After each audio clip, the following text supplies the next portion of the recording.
أعوذ بالله من الشيطان الرجيم. بسم الله الرحمن الرحيم. اللهم صل على محمد وعلى آل محمد كما صليت على إبراهيم وعلى آل إبراهيم إنك حميد مجيد. اللهم بارك على محمد وعلى آل محمد كما باركت على إبراهيم وعلى آل إبراهيم إنك حميد مجيد.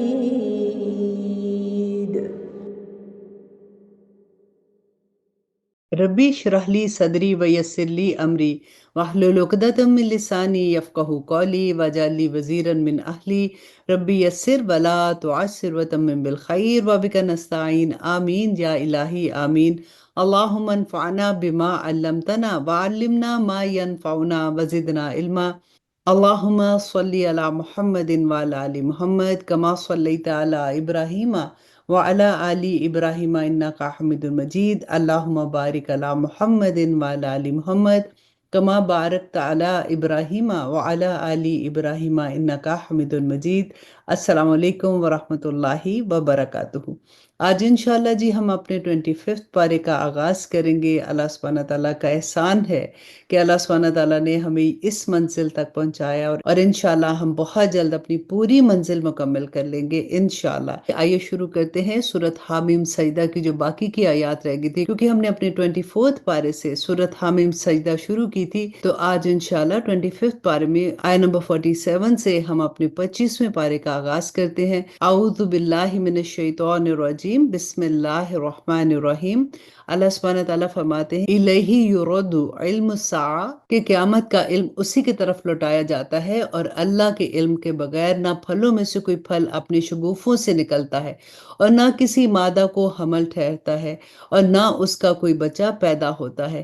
اور جس دن وہ ان مشرکوں کو پکارے گا کہ کہاں ہے میرے وہ شریک، تو وہ کہیں گے کہ ہم تو آپ سے یہی عرض کرتے ہیں کہ ہم میں سے کوئی اب اس بات کا گواہ نہیں ہے کہ آپ کا کوئی شریک ہے، اور پہلے یہ لوگ جن جھوٹے خداؤں کو پکارا کرتے تھے ان کو اب ان کا کوئی سراغ نہیں ملے گا، اور وہ سمجھ جائیں گے کہ ان کے لیے اب بچاؤ کا کوئی راستہ نہیں رہا. انسان کا حال یہ ہے کہ وہ بھلائی مانگنے سے نہیں تھکتا، اور اگر اسے کوئی برائی چھو جائے تو ایسا محسوس ہو جاتا ہے کہ ہر امید چھوڑ بیٹھا ہے، اور جو تکلیف اسے پہنچتی ہے اگر اس کے بعد ہم اسے اپنی رحمت سے کچھ مزہ چکھا دیتے ہیں تو وہ لازماً یہ کہہ اٹھے گا کہ یہ تو میرا حق ہے اور میں نہیں سمجھتا کہ قیامت آنے والی ہے، اور اگر مجھے اپنے رب کے پاس واپس بھیجا بھی گیا تو مجھے یقین ہے کہ اس کے پاس بھی مجھے خوشحالی ہی ملے گی. اب ہم ان کافروں کو یہ ضرور جتلائیں گے کہ انہوں نے کیا عمل کیے ہیں، اور انہیں ایک سخت عذاب کا مزہ ضرور چکھائیں گے. اور آیت نمبر 51، اور جب ہم ان انسانوں پر کوئی انعام کرتے ہیں تو وہ منہ موڑ لیتا اور پہلو بدل کر دور چلا جاتا، اور جب اسے کوئی برائی چھو جاتی ہے تو وہ لمبی چوڑی دعائیں کرنے لگتا ہے. اے پیغمبر، ان کافروں سے کہو کہ ذرا مجھے بتاؤ کہ اگر یہ قرآن اللہ کی طرف سے ہے پھر بھی تم اس سے انکار کیے جاتے ہو، تو کیا اس شخص سے زیادہ گمراہ کون ہوگا جو اس کی مخالفت میں بہت دور نکل گیا.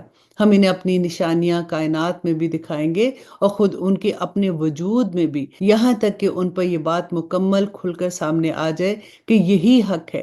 کیا تمہارے پروردگار کی یہ بات کافی نہیں ہے کہ وہ ہر چیز کا گواہ ہے۔ اور اب اس سورہ کی آخری آیا اللہ سبحانہ تعالیٰ فرماتے کہ یاد رکھو کہ یہ لوگ اپنے رب کا سامنا کرنے کے معاملے میں شک میں پڑے ہوئے ہیں۔ یاد رکھو کہ اللہ ہر چیز کو احاطے میں لیے ہوئے ہے۔ الحمدللہ یہاں پہ ہماری سورت حامیم سجدہ مکمل ہوتی ہے۔ اب شروع کرتے ہیں سورہ شورا۔ تعارف دیکھ لیتے ہیں، یہ سورت بھی حوامیم کے مجموعے کی تیسری سورہ ہے۔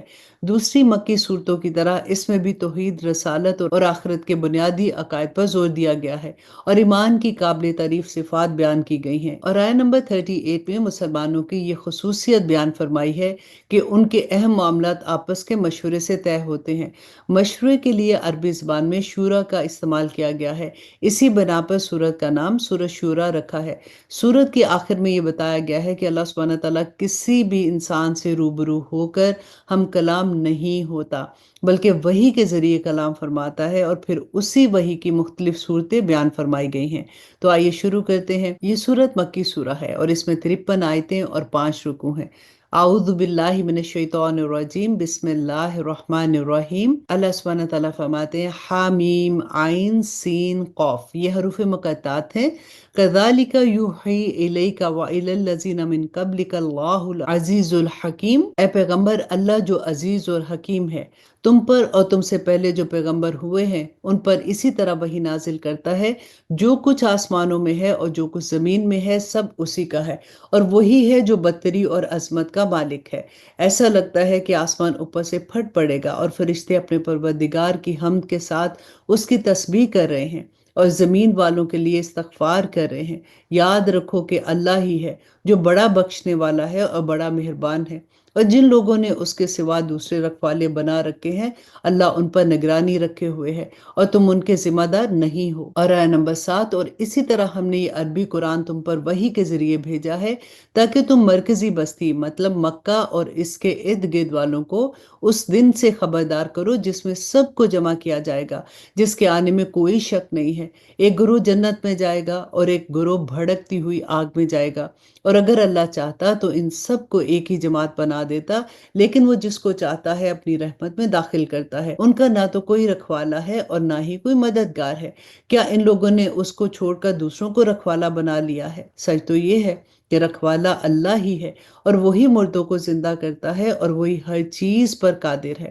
اور تم جس بات میں اختلاف کرتے ہو اس کا فیصلہ اللہ ہی کے سپرد ہے۔ لوگو، وہی اللہ ہے جو میرا پروردگار ہے، اسی پر میں نے بھروسہ کیا اور اسی سے میں لو لگاتا ہوں۔ اور آیت نمبر 11، وہ آسمان اور زمین کا پیدا کرنے والا ہے، اسی نے تمہارے لیے تمہاری ہی جن سے جوڑے پیدا کیے ہیں اور مویشیوں کے بھی جوڑے بنائے ہیں، اسی طرح وہ تمہاری نسل بھی چلاتا ہے، کوئی چیز اس کے مثل نہیں ہے۔ اور وہی ہے جو ہر بات سنتا اور سب کچھ دیکھتا ہے۔ آسمان اور زمین کی ساری کنجیاں اسی کے قبضے میں ہے، وہ جس کے لیے چاہتا ہے رزق میں وسعت اور تنگی کرتا ہے، یقیناً وہ ہر چیز کو جاننے والا ہے۔ اس نے تمہارے لیے دین کا وہی طریقہ طے کیا جس کا حکم اس نے نوح کو دیا تھا، اور جو ہم نے اے پیغمبر تمہارے پاس وحی کے ذریعے بھیجا ہے، اور جس کا حکم ہم نے ابراہیم، موسیٰ اور عیسیٰ کو دیا تھا کہ تم دین کو قائم کرو اور اس میں تفرقہ نہ ڈالو۔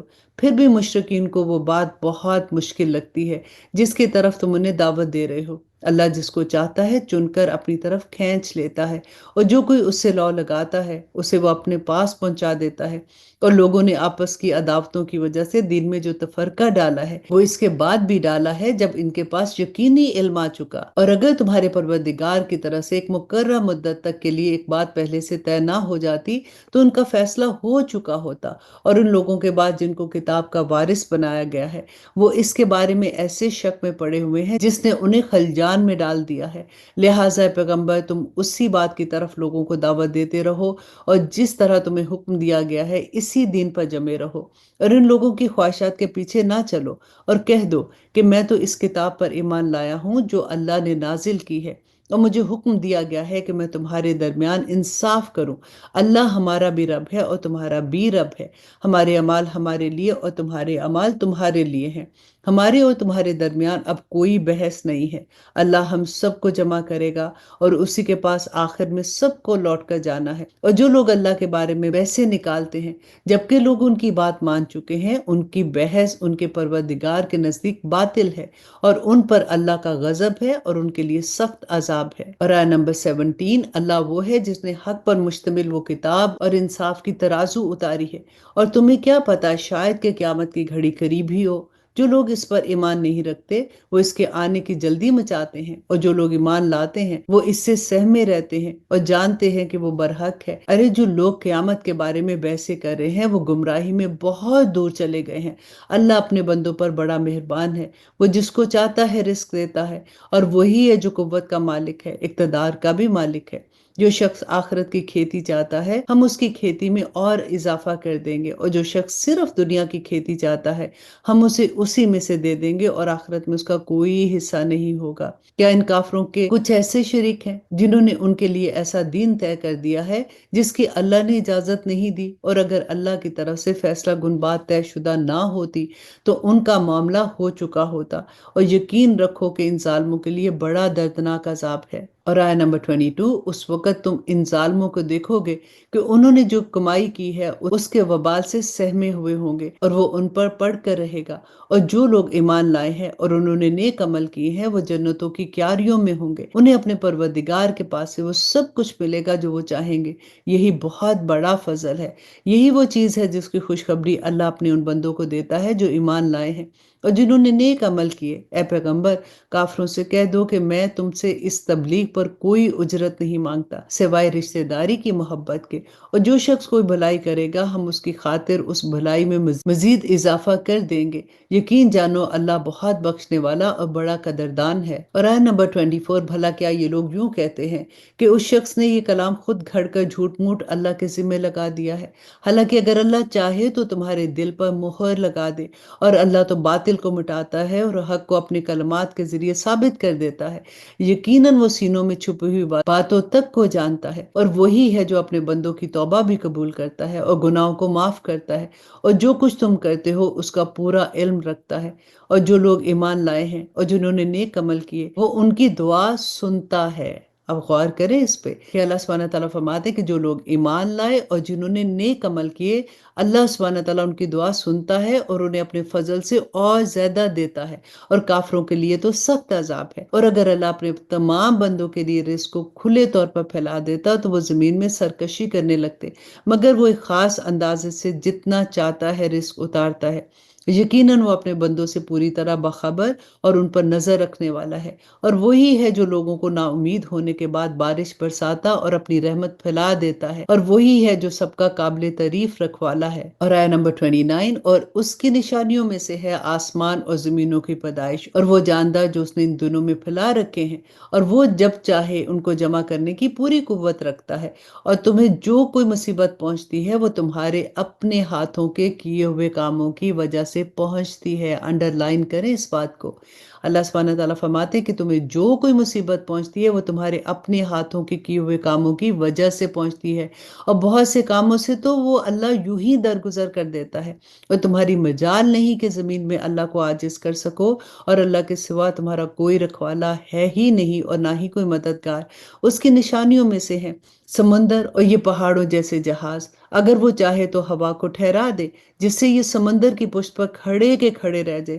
یقیناً اس میں ہر اس انسان کے لیے بڑی نشانی ہے جو صبر سے کام لیتے ہیں اور شکر بھی کرتے ہیں۔ اور آیت نمبر 35، اگر اللہ چاہے تو ان جہازوں کو لوگوں کے بعض اعمال کی وجہ سے تباہی کر دے اور بہت سو سے درگزر کر جائے، اور جو لوگ ہماری آیتوں میں جھگڑا ڈالتے ہیں انہیں پتہ چل جائے گا کہ ان کے لیے کوئی بچاؤ کی جگہ نہیں ہے۔ اور آیت نمبر 36، غرض تمہیں جو کوئی چیز دی گئی ہے وہ دنیاوی زندگی کی پونجی ہے، اور جو کچھ اللہ کے پاس ہے وہ ان لوگوں کے لیے کہیں بہتر ہے اور پائیدار ہے جو ایمان لائے ہیں اور اپنے پروردگار پر بھروسہ کرتے ہیں، اور جو بڑے بڑے گناہوں اور بے حیائی کے کاموں سے پرہیز کرتے ہیں، اور جب ان کو غصہ آتا ہے تو وہ درگزر سے کام لیتے ہیں، اور جنہوں نے اپنے پروردگار کی بات مانی ہے اور نماز قائم کی ہے اور ان کے معاملات آپس کے مشورے سے طے ہوتے ہیں، اور ہم نے انہیں جو رزق دیا ہے اس میں سے وہ نیکی کے کاموں میں خرچ کرتے ہیں، اور جب ان پر کوئی زیادتی ہوتی ہے تو وہ اپنا دفاع کرتے ہیں۔ اور پھر اللہ سبحانہ تعالیٰ فرماتے ہیں کہ کسی برائی کا بدلہ اسی جیسی برائی ہے،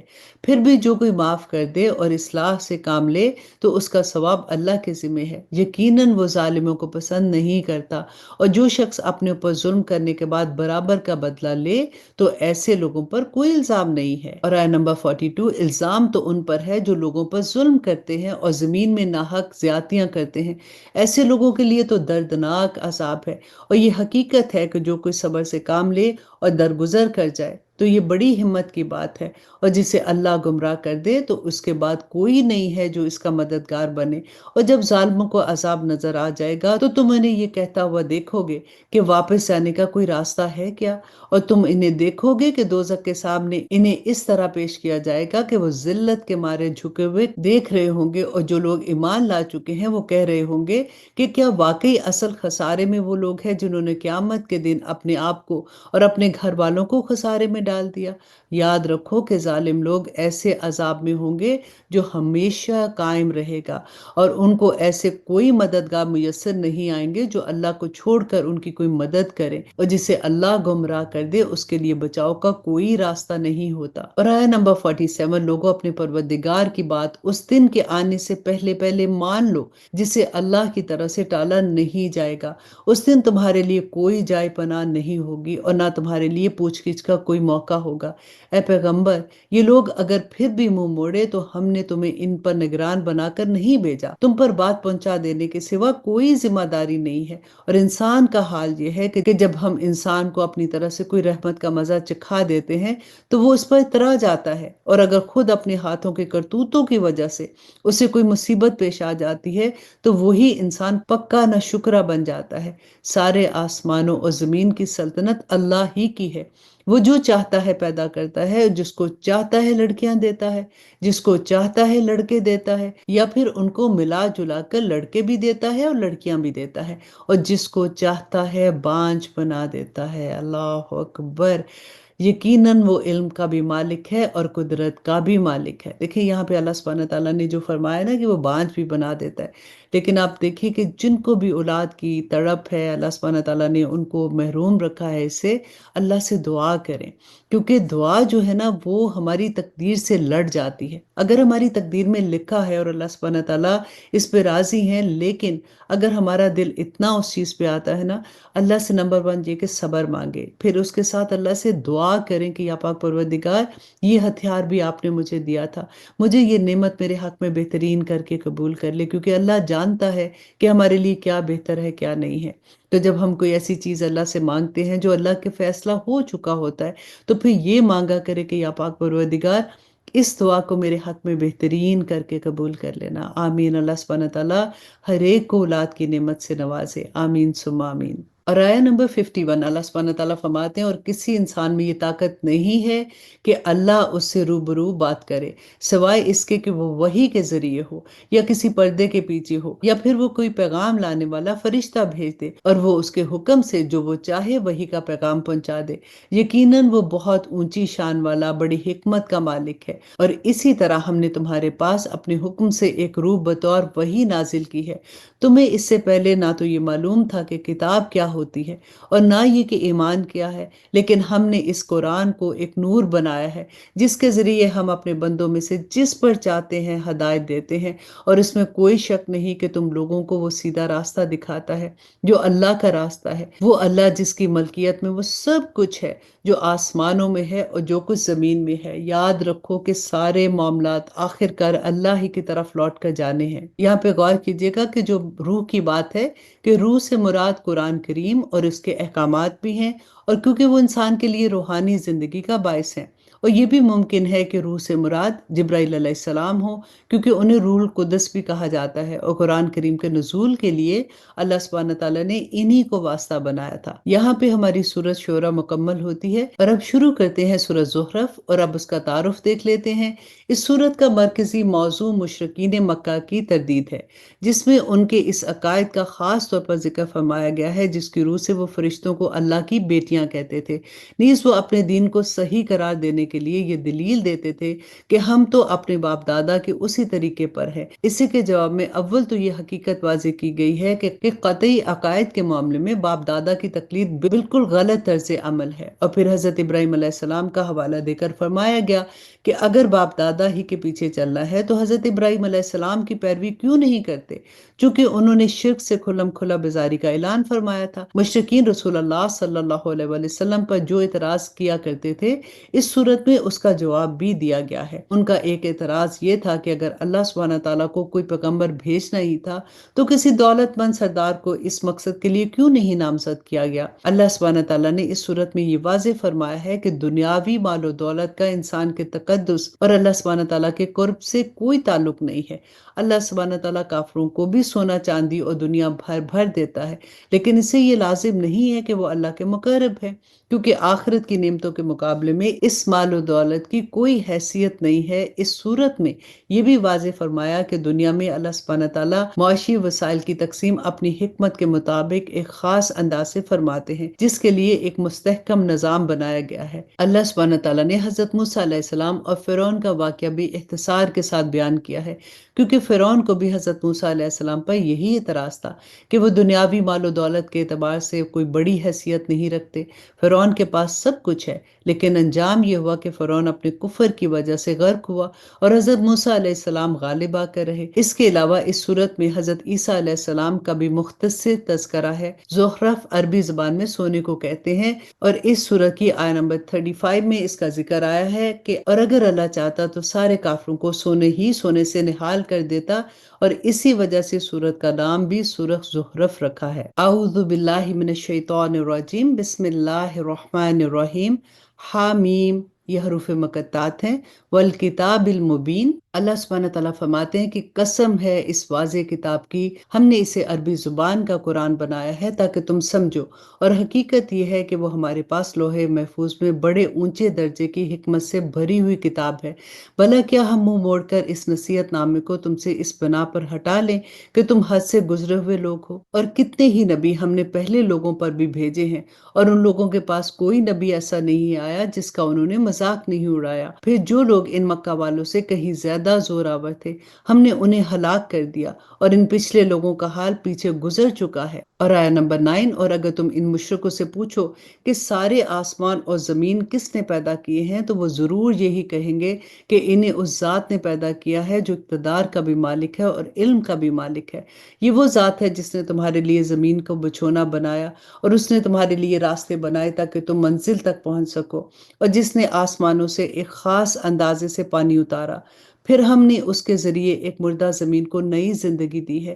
اسی طرح تمہیں قبروں سے نکال کر نئی زندگی عطا کی جائے گی، اور جس نے ہر طرح کے جوڑے پیدا کیے اور تمہارے لیے وہ کشتیاں اور چوپائے بنائے جن پہ تم سواری کرتے ہو۔ اور آیت نمبر 13 میں اللہ سبحانہ تعالیٰ فرماتے ہیں تاکہ تم ان کی پشت پر چڑھو، پھر جب ان پر چڑھ کر بیٹھ جاؤ تو اپنے پروردگار کی نعمت کو یاد کرو اور یہ کہو کہ پاک ہے وہ ذات جس نے اس سواری کو ہمارے بس میں دے دیا، ورنہ ہم میں یہ طاقت نہیں تھی کہ اس کو قابو میں لا سکتے، اور بے شک ہم اپنے پروردگار کی طرف لوٹ کر جانے والے ہیں۔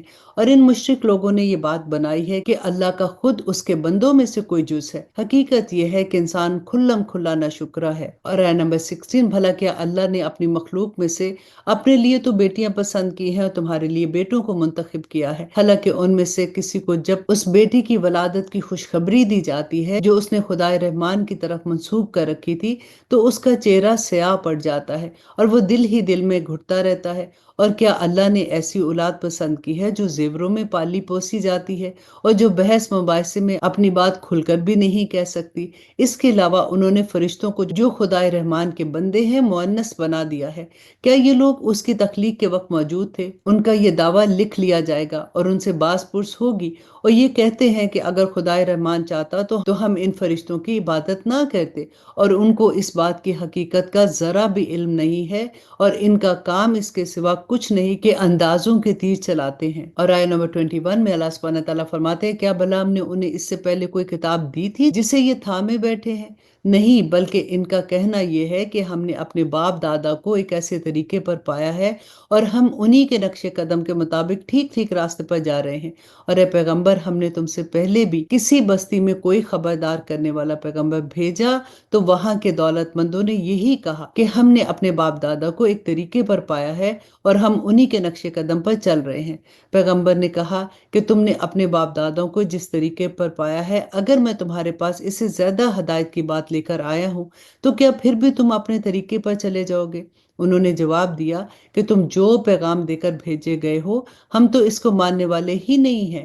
نتیجہ یہ ہوا کہ ہم نے ان سے انتقام لیا۔ اب دیکھ لو کہ جھٹلانے والوں کا انجام کیسا ہوا۔ اور آیہ نمبر 26 اللہ سبحانہ تعالیٰ فرماتے ہیں، اور وہ وقت یاد کرو جب ابراہیم نے اپنے باپ اور اپنی قوم سے کہا تھا کہ میں اس چیز سے بیزار ہوں جس کی تم عبادت کرتے ہو، سوائے اس ذات کی جس نے مجھے پیدا کیا، چنانچہ وہی میری رہنمائی کرتا ہے۔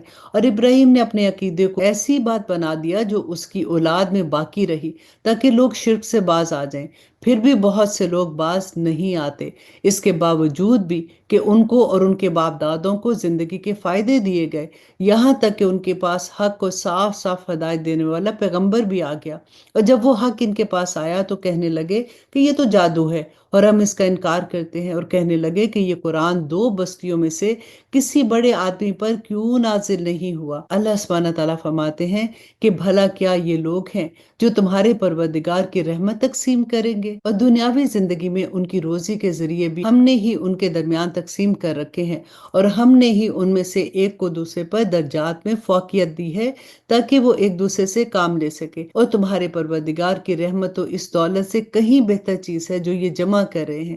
اور اگر یہ اندیشہ نہ ہوتا کہ تمام انسان ایک ہی طریقے کے یعنی کافر ہو جائیں تو جو لوگ خدائے رحمان کے منکر ہیں ہم ان کے لیے ان کی گھروں کی چھتیں بھی چاندی کی بنا دیتے۔ اب ذرا غور سے سنیے کہ اللہ سبحانہ تعالیٰ فرماتے ہیں کہ جو لوگ خدائے رحمان کے منکر ہیں ہم ان کے لیے ان کے گھروں کی چھتیں بھی چاندی کی بنا دیتے، اور وہ سیڑھیاں بھی جس پر وہ چڑھتے ہیں، اور ان کے گھروں کے دروازے بھی، اور وہ تخت بھی جن پر وہ تکیہ لگا کر بیٹھتے ہیں، انہیں سونے کا بنا دیتے۔ حقیقت یہ ہے کہ یہ کچھ بھی نہیں ہے، صرف دنیاوی زندگی کا سامان ہے، اور آخرت تمہارے پروردگار کے نزدیک پرہیزگاروں کے لیے ہے۔ اور جو خدائے رحمان کے ذکر سے اندھا بن جائے ہم اس پر ایک شیطان مسلط کر دیتے ہیں جو اس کا ساتھی بن جاتا ہے۔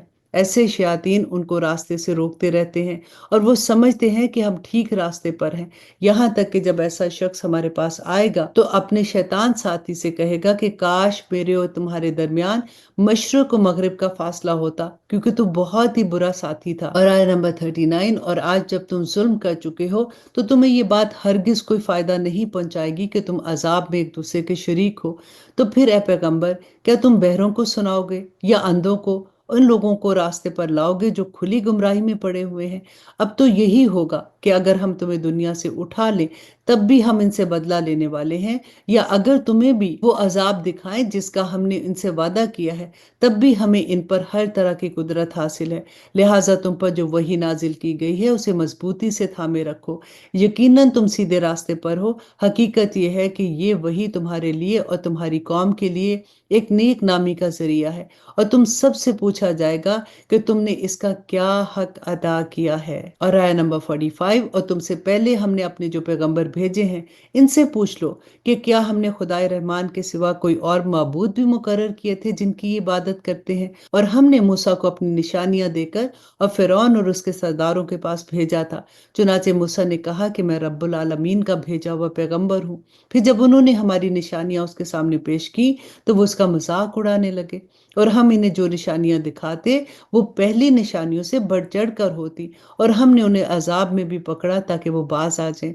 اور وہ یہ کہنے لگے کہ اے جادوگر، تم سے تمہارے پروردگار نے جو وعدہ کر رکھا ہے اس کا واسطہ دے کر اس سے ہمارے لیے دعا کرو، ہم یقیناً راہ راست پر آ جائیں گے۔ پھر جب ہم ان سے عذاب کو دور کر دیتے تو پل بھر میں وہ اپنا وعدہ توڑ ڈالتے تھے۔ اور آیہ نمبر 51، اور فرعون نے اپنی قوم کے درمیان پکار کر کہا کہ اے میری قوم، کیا مصر کی سلطنت میرے قبضے میں نہیں ہے؟ اور دیکھو کہ یہ دریا میرے نیچے بہ رہے ہیں، کیا تمہیں دکھائی نہیں دیتا؟ یا پھر مانو کہ میں اس شخص سے کہیں بہتر ہوں جو بڑا حقیر قسم کا ہے اور اپنی بات کھل کر کہنا بھی اس کے لیے مشکل ہے۔ بھلا اگر یہ پیغمبر ہے تو اس پر سونے کے کنگن کیوں نہیں ڈالے گئے یا پھر اس کے ساتھ فرشتے پر باندھے کیوں نہیں آئے؟ اس طرح اس نے اپنی قوم کو بیوقوف بنایا اور انہوں نے اس کا کہنا مان لیا۔ حقیقت یہ ہے کہ وہ سب گناہ گار لوگ تھے۔ چنانچہ جب انہوں نے ہمیں ناراض کر دیا تو ہم نے ان سے انتقام لیا اور ان سب کو غرق کر دیا، اور ہم نے انہیں گئی گزری قوم اور بعد والوں کے لیے عبرت کا نمونہ بنا دیا۔ اور آیت نمبر 57، اور جب عیسیٰ ابن مریم کی مثال دی گئی تو تمہاری قوم کے لوگ یک بار شور مچانے لگے اور کہنے لگے کہ ہمارے معبود بہتر ہیں یا وہ۔ انہوں نے تمہارے سامنے یہ مثال محض کٹ جہتی کے لیے رکھی ہے، بلکہ یہ لوگ ہیں جو جھگڑالو ہیں۔ وہ یعنی حضرت عیسیٰ علیہ السلام تو بس ہمارے ایک بندے تھے جن پر ہم نے انعام کیا تھا اور بنی اسرائیل کے لیے انہیں ایک نمونہ بنایا تھا۔ اور آیت نمبر 60، اگر ہم چاہیں تو تمہاری جگہ فرشتے پیدا کر دے جو زمین میں ایک دوسرے کے جانشی بن کر رہا کریں، اور یقین رکھو کہ وہ یعنی حضرت عیسیٰ علیہ السلام قیامت کی ایک نشانی ہے، اس لیے تم اس میں شک نہ کرو اور میری بات مانو جو سیدھی راہ ہے، اور ایسا ہرگز نہ ہونے پائے کہ شیطان تمہیں اس راستے سے روک دے۔ یقین جانو کہ شیطان تمہارا کھلا دشمن ہے۔ آیت نمبر 63، اور جب عیسیٰ کھلی ہوئی نشانیاں لے کر آئے تو انہوں نے لوگوں سے کہا کہ میں تمہارے پاس دنائی کی بات لے کر آیا ہوں، اس لیے لایا ہوں کہ تمہارے سامنے کچھ وہ چیزیں واضح کر دوں جس میں تم اختلاف کرتے ہو، لہٰذا تم اللہ سے ڈرو اور میری بات مانو۔ یقیناً اللہ ہی میرا بھی رب ہے، تمہارا بھی رب ہے، اس لیے اس کی عبادت کرو، یہی سیدھا راستہ ہے۔ پھر بھی ان میں سے کئی گروہوں نے اختلاف پیدا کیا، چنانچہ ان ظالموں کے لیے ایک دردناک دن کے عذاب کی وجہ سے بڑی خرابی ہو گئی۔ یہ لوگ بس اس بات کا انتظار کر رہے ہیں کہ قیامت ان کے سامنے اچانک آ کھڑی ہو اور انہیں خبر بھی نہ ہو۔ اس دن تمام دوست ایک دوسرے کے دشمن ہوں گے، اللہ اکبر، سوائے متقی لوگوں کے، جن سے کہا جائے گا کہ اے میرے بندو، آج تم پر نہ کوئی خوف طاری ہے اور نہ تم غمگین ہوگے۔ اے میرے وہ بندو جو ہماری آیتوں پر ایمان لائے تھے اور فرما بردار رہے تھے، تم بھی اور تمہاری بیویاں بھی خوشی سے چمکتے چہروں کے ساتھ جنت میں داخل ہو جاؤ، الحمدللہ۔ اور آیت نمبر 71، ان کے آگے سونے کے پیالے اور گلاس گردش میں لائے جائیں گے، اور اس جنت میں ہر وہ چیز ہوگی جس کی دلوں کو خواہش ہوگی اور جس سے آنکھوں کو لذت حاصل ہوگی۔ ان سے کہا جائے گا کہ جنت میں تم ہمیشہ رہو، اور یہ وہ جنت ہے جس کا تمہیں اپنے اعمال کے بدلے میں وارث بنایا گیا ہے۔ اس میں تمہارے لیے بہت میوے ہیں جن میں سے تم کھاؤ گے، البتہ جو لوگ مجرم ہیں وہ دوزخ کے عذاب میں ہمیشہ ہمیشہ رہیں گے۔ وہ عذاب ان کے لیے ہلکا نہیں پڑنے دیا جائے گا اور وہ اس میں مایوس پڑے رہیں گے۔ اور ہم نے ان پر کوئی ظلم نہیں کیا، لیکن وہ خود اپنے اوپر ظلم کرتے تھے، اور وہ دوزخ کے فرشتے سے پکار کر کہیں گے کہ اے مالک، کہ تمہارا پروردگار ہمارا کام ہی تمام کر دے۔ وہ کہے گا کہ تمہیں اسی حال میں رہنا ہے، ربنا لا تجعلنا منہم۔ آیت نمبر 78، اور حقیقت یہ ہے کہ ہم تمہارے پاس حق بات لے کر آئے ہیں، لیکن تم میں سے اکثر لوگ حق کی بات کو برا سمجھتے ہیں۔ ہاں، کیا ان لوگوں نے کچھ کرنے کا فیصلہ کر لیا ہے؟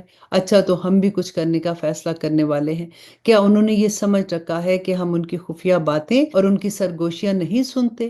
کیسے نہیں سنتے؟ اس کے علاوہ ہمارے فرشتے ان کے پاس ہے، وہ سب کچھ لکھتے رہتے ہیں۔ اے پیغمبر کہہ دو کہ اگر خدائے رحمان کی کوئی اولاد ہوتی تو سب سے پہلا عبادت کرنے والا میں ہوتا۔ وہ جو آسمانوں اور زمینوں کا بھی مالک ہے، عرش کا بھی مالک ہے، وہ ان تمام باتوں سے پاک ہے جو یہ بنایا کرتے ہیں۔ لہٰذا اے پیغمبر انہیں اپنے حال پر چھوڑ دو اور یہ ان باتوں میں ڈوبے رہیں اور ہنسی کھیل کرتے رہیں یہاں تک کہ وہ اپنے اس دن سے جا ملے جس کا ان سے وعدہ کیا گیا ہے۔ وہی اللہ ہے جو آسمان میں بھی معبود ہے اور زمین میں بھی معبود ہے، اور وہی ہے جو حکمت کا بھی مالک ہے اور علم کا بھی مالک ہے، اور بڑی شان ہے اس کی جس کے قبضے میں آسمان و زمین اور اس کے درمیان تمام چیزیں اسی کی سلطنت میں ہیں، اور اسی کے پاس قیامت کا علم ہے اور اسی کے پاس تم سب کو واپس لوٹ کر جانا ہے۔ اور یہ لوگ اسے چھوڑ کر جن معبودوں کو پکارتے ہیں انہیں کوئی سفارش کرنے کا اختیار نہیں ہوگا، ہاں البتہ جن لوگوں نے حق بات کی گواہی دی ہوگی اور انہیں اس کا علم بھی ہوگا۔ اور آیت نمبر 87، اور اگر تم ان لوگوں سے پوچھو کہ ان کو کس نے پیدا کیا ہے تو وہ ضرور یہی کہیں گے کہ اللہ نے، اس کے باوجود کوئی انہیں کہاں سے اندھا چلا رہا ہے۔ اور اللہ کو پیغمبروں کی اس بات کا بھی علم ہے، اور اللہ کو پیغمبروں کی اس بات کا بھی علم ہے کہ وہ یہ دعا کرتے تھے کہ یا رب، یہ ایسے لوگ ہیں جو ایمان نہیں لاتے ہیں۔ اور اب اس سورہ کی آخری آیت اللہ سبحانہ تعالیٰ فرماتے ہیں کہ لہٰذا اے پیغمبر، تم ان کی پرواہ نہ کرو اور کہہ دو کہ سلام، کیونکہ عنقریب تمہیں سب خود پتہ چل جائے گا۔ الحمدللہ یہاں پہ ہماری سورۃ زخرف مکمل ہوتی ہے، اور اب شروع کرتے ہیں سورۃ دخان، اور اس کا تھوڑا سا تعارف دیکھ لیتے ہیں کہ روایات کے مطابق یہ سورت اس وقت نازل ہوئی جب اللہ سبحانہ تعالیٰ نے مکہ مکرمہ کے کافروں کو متنبہ کرنے کے لیے ایک شدید قحط میں ان کو مبتلا فرمایا تھا۔ اس موقع پر لوگ چمڑا تک کھانے پر مجبور ہو گئے تھے، اور ابو سفیان کے ذریعے کافروں نے رسول اللہ صلی اللہ علیہ وسلم سے درخواست کی تھی کہ قحط دور کرنے کے لیے اللہ سبحانہ تعالیٰ سے دعا کریں، اور ہم وعدہ کرتے ہیں کہ اگر قحط دور ہو گیا تو ہم ایمان لے آئیں گے۔ رسول اللہ صلی اللہ علیہ وسلم نے دعا فرمائی اور اللہ سبحانہ تعالیٰ نے قحط سے نجات عطا کر دی، لیکن جب قحط دور ہو گیا تو یہ کافر لوگ اپنے وعدے سے پھر گئے اور ایمان نہیں لائے۔ اس واقعہ کا تذکرہ اس سورت کی آیت نمبر 10 سے 15 میں آیا ہے، اور اس سلسلے میں یہ فرمایا گیا ہے کہ ایک دن آسمان پر دھواں ہی دھواں نظر آئے گا۔ اس کا مطلب انشاءاللہ اس آیت کی تفسیر میں آپ لوگ دیکھیں گے، کیونکہ ابھی ہم لوگ صرف دورہ قرآن کر رہے ہیں، اس لیے ہم کوشش کر رہے ہیں کہ کم وقت میں آپ تک وہ ساری بات پہنچا دیں جو صرف قرآن کے لفظی ترجمہ ہے۔ اسی وجہ سے سورت کا نام بھی سورت دخان ہے، اور اس سورت کے باقی مضامین جو ہیں وہ توحید، رسالت اور آخرت پر مبنی ہے۔ یہ سورت مکی سورہ ہے، اس میں 59 آیات ہیں اور 3 رکوع ہیں۔ اعوذ باللہ من الشیطان الرجیم، بسم اللہ الرحمن الرحیم، حامیم، یہ حروف مقطعات ہیں، والکتاب المبین، قسم ہے اس کتاب کی جو حق کو واضح کرنے والی ہے کہ ہم نے اسے ایک مبارک رات میں اتارا ہے، کیونکہ ہم لوگوں کو خبردار کرنے والے تھے۔ اسی رات میں ہر حکیمانہ معاملہ ہمارے حکم سے طے کیا جاتا ہے۔ ہم ایک پیغمبر بھیجنے والے تھے تاکہ تمہارے رب کی طرف سے رحمت کا معاملہ ہو۔ یقیناً وہی ہے جو ہر بات سننے والا اور ہر چیز جاننے والا ہے، جو سارے آسمانوں اور زمینوں کا اور ان کے درمیان ہر چیز کا رب ہے۔ اگر تم واقعی یقین کرنے والے ہو اور اس کے سوا کوئی معبود نہیں ہے، وہ زندگی بھی دیتا ہے اور موت بھی، اور تمہارا بھی رب ہے اور تمہارے پہلے گزرے ہوئے باپ دادوں کا بھی رب ہے۔ اور آیت نمبر 9، پھر بھی کافر ایمان نہیں لاتے بلکہ وہ شک میں پڑے ہوئے کھیل رہے ہیں، لہٰذا اس دن کا انتظار کرو جب آسمان ایک واضح دھواں لے کر نمودار ہوگا جو لوگوں پر چھا جائے گا۔ یہ ایک دردناک سزا ہے۔ اس وقت یہ لوگ کہیں گے کہ ہمارے پروردگار ہم سے یہ عذاب دور کر دیجئے، ہم ضرور ایمان لے آئیں گے۔ ان کو نصیحت کہاں ہوتی ہے، حالانکہ ان کے پاس ایسا پیغمبر آیا ہے جس نے حقیقت کو کھول کر رکھ دیا ہے۔ پھر بھی یہ لوگ اس سے منہ موڑے رہتے ہیں اور کہتے ہیں کہ یہ سکھایا پڑھایا ہوا ہے، دیوانہ ہے۔ اچھا، ہم عذاب کو کچھ دیر کے لیے ہٹا دیتے ہیں، یقین ہے کہ تم پھر اسی حالت میں لوٹ جاؤ گے جس دن ہماری طرف سے سب سے بڑی پکڑ ہوگی، اس دن ہم پورا انتقام لے لیں گے۔ آیت نمبر 17، اور اس سے پہلے ہم نے فرعون کی قوم کو آزمایا تھا، اور اس کے پاس ایک معزز پیغمبر آئے تھے، اور انہوں نے کہا تھا کہ اللہ کے بندوں کو میرے حوالے کر دو، میں تمہاری طرف ایک امانت دار پیغمبر بن کر آیا ہوں، اور یہ کہ اللہ کے آگے سرکشی مت کرو، میں تمہارے پاس ایک کھلی ہوئی دلیل پیش کرتا ہوں، اور میں اس بات سے اپنے پروردگار اور تمہارے پروردگار کی پناہ لیتا ہوں کہ تم مجھے سنسار کر دو، اور اگر تم مجھ پر ایمان نہیں لاتے تو مجھ سے الگ ہو جاؤ۔ پھر انہوں نے اپنے پروردگار کو پکارا کہ یہ مجرم لوگ ہیں۔ اللہ سبحانہ تعالیٰ نے فرمایا کہ اچھا، تم میرے بندوں کو لے کر راتوں رات روانہ ہو جاؤ، تمہارا پیچھا ضرور کیا جائے گا، اور تم سمندر کو ٹھہرا ہوا چھوڑ دینا، یقیناً یہ لشکر ڈوب جائے گا۔ اور آیت نمبر 25، کتنے باغات اور چشمے تھے جو یہ لوگ چھوڑ گئے، اور کتنے کھیت و شاندار مکانات، اور عیش کے کتنے سامان جس میں وہ مزہ کرتے تھے، ان کا انجام اسی طرح ہوا، اور ہم نے ان سب چیزوں کا وارث ایک دوسری قوم کو بنا دیا۔ پھر نہ ان پر آسمان رویا نہ زمین، اور نہ ان کو کچھ مہلت دی گئی، اور بنی اسرائیل کو ہم نے ذلت کے عذاب سے نجات دے دی، یعنی فرعون سے۔ حقیقت یہ ہے کہ وہ بڑا سرکش، حد سے گزرے ہوئے لوگوں میں سے تھا، اور ہم نے ان کو اپنے علم کے مطابق دنیا جہان والوں پر فوقیت دی، اور ان کو ایسی نشانیاں دی جن میں کھلم کھلا ہمارا انعام تھا۔ یہ لوگ صاف صاف کہتے ہیں کہ اور کچھ نہیں، بس ہماری وہی پہلی موت ہوگی اور ہمیں دوبارہ زندہ نہیں کیا جائے گا۔ اور آیت نمبر 36، وہ یہ بھی کہتے ہیں کہ اگر تم سچے ہو تو ہمارے باپ دادوں کو اٹھا لاؤ، بھلا یہ لوگ بہتر ہیں یا تبا کی قوم اور وہ لوگ جو ان سے پہلے تھے؟ ہم نے ان سب کو ہلاک کر دیا کیونکہ وہ یقینی طور پر مجرم لوگ تھے، اور ہم نے آسمانوں اور زمینوں میں اور اس کے درمیان کی چیزیں بے فائدہ کھیل کرنے کے لیے پیدا نہیں کی ہیں، ہم نے انہیں برحق مقصد کے لیے پیدا کیا، لیکن ان میں سے اکثر لوگ نہیں سمجھتے۔ حقیقت یہ ہے کہ فیصلے کا دن ان سب کے لیے مقرر ہے، جس دن کوئی حمایتی کسی حمایتی کے ذرا بھی کام نہیں آئے گا اور ان میں سے کسی کو کوئی مدد نہیں کی جائے گی سوائے اس کے جس پر اللہ رحم فرمائے، یقیناً وہ مکمل اقتدار کا مالک بھی ہے اور بڑا مہربان بھی ہے۔ اور آیہ نمبر 43، یقین جانو کہ زقوم کا درخت گناہ گاروں کا کھانا ہوگا، تیل کی تل جھٹ جیسا، وہ لوگوں کے پیٹ میں اس طرح جوش مارے گا جیسے کھولتا ہوا پانی۔ فرشتوں سے کہا جائے گا کہ اس کو پکڑو اور گھسیٹ کر دوزخ کے بیچوں بیچ لے جاؤ، پھر اس کے سر کے اوپر کھولتے ہوئے پانی کا عذاب ڈالا جائے گا، کہا جائے گا کہ لے چک، تو ہی ہے وہ بڑا صاحب اقتدار اور بڑا عزت والا۔ یہ وہی چیز ہے جس کے بارے میں تم لوگ شک کیا کرتے تھے، ربنا لا تجعلنا منہم۔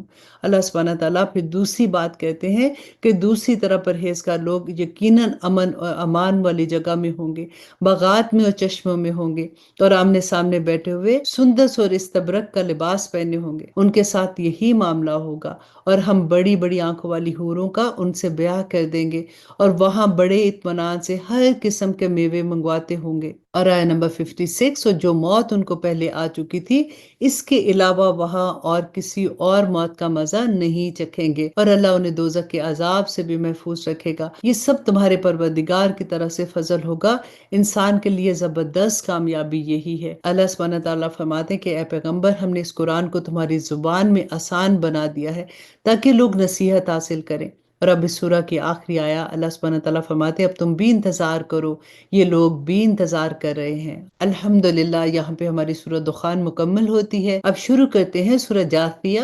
تعارف دیکھ لیتے ہیں۔ اس سورت میں بنیادی طور پر 3 باتوں پر زور دیا گیا ہے۔ ایک یہ کہ اس کائنات میں ہر طرف اللہ سبحانہ تعالیٰ کی قدرت کاملہ اور حکمت بالغہ کی اتنی نشانیاں پھیلی ہوئی ہیں کہ اگر ایک انسان غور کرے اور اس نتیجے پر پہنچے بغیر نہیں رہ سکتا کہ اس کائنات کے خالق کو اپنی خدائی کے انتظام میں کسی کو شریک کرنے کی ضرورت نہیں ہے، لہٰذا اس کے ساتھ کسی کو شریک ٹھہرا کر اس کی عبادت کرنا سراسر بے بنیاد بات ہے۔ دوسرا، رسول اللہ صلی اللہ علیہ وسلم کو بتایا گیا کہ آپ کو شریعت کے کچھ ایسے احکامات دیے گئے ہیں جو پچھلی امتوں کو دیے ہوئے احکامات میں سے قدرے مختلف ہیں، چنانچہ یہ سارے احکام اللہ سبحانہ تعالیٰ کی طرف سے ہیں، اس لیے اس پر کسی کو تعجب نہیں کرنا چاہیے۔ تیسرا، اس صورت میں قیامت کی ہولناک منظر کشی کی گئی ہے۔ اس سلسلے میں آیت نمبر 28 میں فرمایا گیا ہے کہ قیامت کے دن لوگ اتنے خوف زدہ ہوں گے کہ ڈر کے مارے گھٹنوں کے بل بیٹھ جائیں گے۔ جاثیہ عربی زبان میں ان لوگوں کو کہتے ہیں جو گھٹنے کے بل بیٹھے ہوں گے، اسی لفظ کو سورت کا نام بنایا گیا ہے۔ یہ سورت مکی سورہ ہے، اس میں 37 آیات ہیں اور 4 رکوع ہیں۔ تو آئیے شروع کرتے ہیں۔ اعوذ باللہ من الشیطان الرجیم، بسم اللہ الرحمن الرحیم، حامیم۔ یہ حروف مقطعات ہیں۔ تنزیل الکتاب من اللہ العزیز الحکیم، یہ کتاب اللہ کی طرف سے اتاری جا رہی ہے جو بڑا صاحب اقتدار، بڑا صاحب حکمت ہے۔ حقیقت یہ ہے کہ آسمان و زمین میں ماننے والوں کے لیے بہت سی نشانیاں ہیں، اور خود تمہاری پیدائش میں اور ان جانوروں میں جو اس نے زمین میں پھیلا رکھے ہیں، ان لوگوں کے لیے بڑی نشانی ہے جو یقین کریں۔ اس کے علاوہ رات اور دن کے آنے جانے میں، اور اللہ سبحانہ تعالیٰ نے آسمان سے رزق کا جو ذریعہ اتارا، پھر اسے زمین کو اس کے مردہ ہو جانے کے بعد نئی زندگی دی، اس میں اور ہواؤں کی گردش میں، ان لوگوں کے لیے بڑی نشانیاں ہیں جو عقل سے کام لیں۔ یہ اللہ کی آیتیں ہیں جو ہم تمہیں ٹھیک ٹھیک پڑھ کر سنا رہے ہیں۔ اب اللہ اور اس کی آیتوں کے بعد کون سی بات ہے جس پر یہ لوگ ایمان لائیں گے؟ اور آیہ نمبر 7، برا ہو ہر اس جھوٹے گناہ گار کا جو اللہ کی آیتیں سنتا ہے جبکہ وہ اسے پڑھ کر سنائی جاتی ہیں، پھر بھی تکبر کے عالم میں اس طرح کفر پر اڑا رہتا ہے جیسے اس نے وہ آیتیں سنی ہی نہیں۔ لہٰذا ایسے شخص کو دردناک عذاب کی خوشخبری سنا دو، اور جب ہماری آیتوں میں سے کوئی آیت ایسے شخص کے علم میں آتی ہے تو وہ اس کا مذاق بناتا ہے۔ ایسے لوگوں کو وہ عذاب ہوگا جو ذلیل کر کے رکھ دے گا، ان کے آگے جہنم ہے، اور جو کچھ انہوں نے کمایا نہ وہ ان کے کام آئے گا اور نہ وہ کام آئیں گے جن کو انہوں نے اللہ کے بجائے اپنا رکھوالا بنایا ہوا ہے، اور ان کے حصے میں ایک زبردست عذاب آئے گا۔ یہ قرآن سراپا ہدایت ہے، اور جن لوگوں نے اپنے پروردگار کی آیتوں کا انکار کیا ہے ان کے لیے بلا کا دردناک عذاب ہوگا۔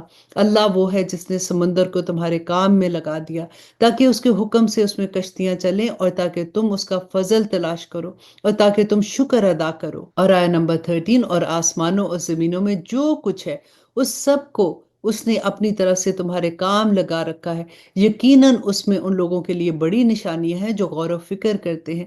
اے پیغمبر، جو لوگ ایمان لے آئے ہیں ان سے کہو، جو لوگ اللہ کے دنوں کا اندیشہ نہیں رکھتے ان سے درگزر کریں تاکہ اللہ لوگوں کو ان کاموں کا بدلہ دے جو وہ کیا کرتے ہیں۔ جو شخص بھی نیک کام کرتا ہے وہ اپنے ہی فائدے کے لیے کرتا ہے، اور جو برا کام کرتا ہے وہ اپنے ہی نقصان کرتا ہے۔ پھر تم سب کو اپنے پروردگار کے پاس واپس لوٹ کر جانا ہے۔ نمبر 16، اور ہم نے بنی اسرائیل کو کتاب اور حکمت اور نبوت عطا کی تھی، اور انہیں پاکیزہ چیزوں کا رزق دیا تھا، اور انہیں دنیا جہاں کے لوگوں پر فوقیت بخشی تھی، اور انہیں کھلے کھلے احکامات دیے تھے۔ اس کے بعد ان میں جو اختلاف پیدا ہوا وہ ان کے پاس علم آ جانے کے بعد ہی ہوا، صرف اس لیے کہ ان کو ایک دوسرے سے ضد ہو گئی تھی۔ یقیناً تمہارا پروردگار ان کے درمیان قیامت کے دن ان باتوں کا فیصلہ کر دے گا جن میں یہ اختلاف کرتے ہیں۔ ہم نے تمہیں دین کی خاص شریعت پر رکھا ہے، لہٰذا تم اسی کی پیروی کرو اور ان لوگوں کی خواہشات کے پیچھے نہ چلنا جو حقیقت کا علم نہیں رکھتے۔ وہ اللہ کے مقابلے میں تمہارے ذرا بھی کام نہیں آ سکتے، اور حقیقت یہ ہے کہ ظالم لوگ ایک دوسرے کے دوست ہیں اور اللہ متقی لوگوں کا دوست ہے۔ اور آیت نمبر 20، یہ قرآن تمام لوگوں کے لیے بصیرتوں کا مجموعہ ہے، اور جو لوگ یقین کریں ان کے لیے منزل تک پہنچانے کا ذریعہ اور سراپائی رحمت ہے۔ جن لوگوں نے برے برے کاموں کا ارتکاب کیا ہے، کیا وہ سوچتے ہیں کہ انہیں ہم ان لوگوں کے برابر کر دیں گے جو ایمان لائے ہیں اور جنہوں نے نیک عمل کیے ہیں، جس کے نتیجے میں ان کا جینا اور مرنا ایک جیسا ہو جائے؟ کتنی بری بات ہے جو یہ طے کیے ہوئے ہیں۔ اللہ نے سارے آسمانوں اور زمینوں کو برحق مقصد کے لیے پیدا کیا ہے، اور اس لیے کیا ہے کہ ہر شخص کو اس کے کیے ہوئے کاموں کا بدلہ دیا جائے، اور دیتے وقت ان پر کوئی ظلم نہیں کیا جائے گا۔ پھر کیا تم نے اسے بھی دیکھا جس نے اپنا خدا اپنی خواہشات نفس کو بنا لیا، اور علم کے باوجود اللہ نے اسے گمراہی میں ڈال دیا، اور اس کے کان اور دل پر مہر لگا دی، اور اس کی آنکھوں پر پردہ ہے۔ اور آیت نمبر 23 میں اللہ سبحانہ تعالیٰ فرماتے ہیں، اب اللہ کے بعد کون ہے جو اسے راستے پر لائے گا؟ کیا پھر بھی تم لوگ سبق نہیں لیتے؟ یہ لوگ کہتے ہیں کہ جو زندگی ہے بس یہی ہماری دنیاوی زندگی ہے، اسی میں ہم مرتے ہیں اور جیتے ہیں، اور ہمیں کوئی اور نہیں، زمانہ ہی ہلاک کر دیتا ہے۔ حالانکہ اس بات کا انہیں کچھ بھی علم نہیں ہے، بس وہمی اندازے لگاتے ہیں۔ اور جب ہماری آیتیں پوری وضاحت کے ساتھ ان کو پڑھ کر سنائی جاتی ہیں تو یہ کہنے کے سوا ان کی کوئی دلیل نہیں ہوتی کہ اگر تم سچے ہو تو ہمارے باپ داداؤں کو زندہ کر کے لے آؤ۔ کہہ دو کہ اللہ ہی تمہیں زندگی دیتا ہے اور وہی تمہیں موت بھی دے گا، اور پھر تم سب کو قیامت کے دن جمع کرے گا، جس میں کسی قسم کا کوئی شک نہیں، لیکن اکثر لوگ نہیں سمجھتے ہیں۔ اور آسمانوں و زمینوں کی سلطنت تو اللہ ہی کی ہے، اور جس دن قیامت آ کھڑی ہوگی اس دن جو لوگ باطل پر ہیں وہ سخت نقصان اٹھائیں گے۔ اور آیت نمبر 28، اور تم ہر گروہ کو دیکھو گے کہ وہ گھٹنوں کے بل گرا ہوا ہے، ہر گروہ کو اس کے اعمال نامے کی طرف بلایا جائے گا اور کہا جائے گا کہ آج تمہیں ان اعمال ناموں کا بدلہ دیا جائے گا جو تم کیا کرتے تھے۔ یہ ہمارا لکھایا ہوا دفتر ہے جو تمہارے بارے میں ٹھیک ٹھیک بول رہا ہے۔ تم جو کچھ کرتے تھے ہم ان سب کو لکھوا لیا کرتے تھے۔ چنانچہ جو لوگ ایمان لائے ہیں اور انہوں نے نیک عمل کیے ہیں ان کو تو ان کا پروردگار اپنی رحمت میں داخل کرے گا، یہی کھلی ہوئی کامیابی ہے۔ رہے وہ لوگ جنہوں نے کفر اپنا لیا تھا، ان سے کہا جائے گا کہ بھلا کیا تمہارے سامنے میری آیتیں نہیں پڑھی جاتی تھی؟ پھر بھی تم ان سے تکبر سے کام لیتے تھے اور مجرم بنے رہتے تھے۔ اور جب تم سے کہا جاتا تھا کہ اللہ کا وعدہ سچا ہے اور قیامت بھی حقیقت ہے جس میں کوئی شک نہیں، تو تم یہ کہتے تھے کہ ہم نہیں جانتے کہ قیامت کیا ہوتی ہے، اس کے بارے میں ہم جو کچھ خیال کرتے تھے بس ایک گمان سا ہوتا ہے اور ہمیں یقین بالکل نہیں آتا۔ آیت نمبر 33 میں اللہ سبحانہ تعالیٰ فرماتے ہیں، اور اس موقع پر انہوں نے جو اعمال کیے تھے ان کی برائیاں کھل کر ان کے سامنے آ جائیں گی، اور جس چیز کا وہ مذاق اڑاتے تھے وہی ان کو گھیر لے گی، اور ان سے کہا جائے گا کہ آج ہم تمہیں اس طرح بلا دیں گے جیسے تم نے یہ بات بھلا ڈالی تھی کہ تمہیں اپنے اس دن کا سامنا کرنا ہوگا، اور تمہارا ٹھکانہ آگ ہے، اور تمہیں کسی قسم کے مددگار میسر نہیں آئیں گے۔ یہ سب اس لیے کہ تم نے اللہ کی آیتوں کا مذاق بنایا تھا اور دنیاوی زندگی نے تمہیں دھوکے میں ڈال دیا تھا۔ چنانچہ آج ایسے لوگوں کو دوزخ سے نہ تو نکالا جائے گا اور نہ ہی ان سے معافی مانگنے کو کہا جائے گا۔ اللہ سبحانہ تعالیٰ فرماتے ہیں کہ تعریف تو تمام کی تمام اللہ کی ہے جو سارے آسمانوں کا مالک ہے، زمین کا بھی مالک ہے اور تمام جہانوں کا بھی مالک ہے۔ اور اب اس سورہ کی آخری آیا، بلکہ اس پارہ کی بھی آخری آیا ہے، اللہ سبحانہ تعالیٰ فرماتے ہیں کہ اور تمام تر بڑائی اسی کو حاصل ہے، آسمان میں بھی اور زمین میں بھی، اور وہی ہے جس کا اقتدار بھی کامل ہے اور جس کی حکمت بھی کامل ہے۔ الحمدللہ ہمارا 25واں پارہ بھی مکمل ہوتا ہے۔ اللہ سبحانہ تعالیٰ سے دعا کرتے ہیں کہ یا پاک پروردگار ہم نے جو کچھ پڑھا ہے اسے ہمارے عمل میں ڈھال دیں۔ دعا کیا کریں کہ اللہم ارزقنی التفکر والتدبر لما یتلوہ لسانی من کتابک والفہم لہ والمعرفۃ بمعانی والنظر فی عجائب والعمل بذلک ما بقیت انک علی کل شیء قدیر۔ آمین ثم آمین۔ اجازت دیجیے، سبحان ربک رب العزت عما یصفون وسلام علی المرسلین والحمد للہ رب العالمین۔ السلام علیکم ورحمۃ اللہ وبرکاتہ۔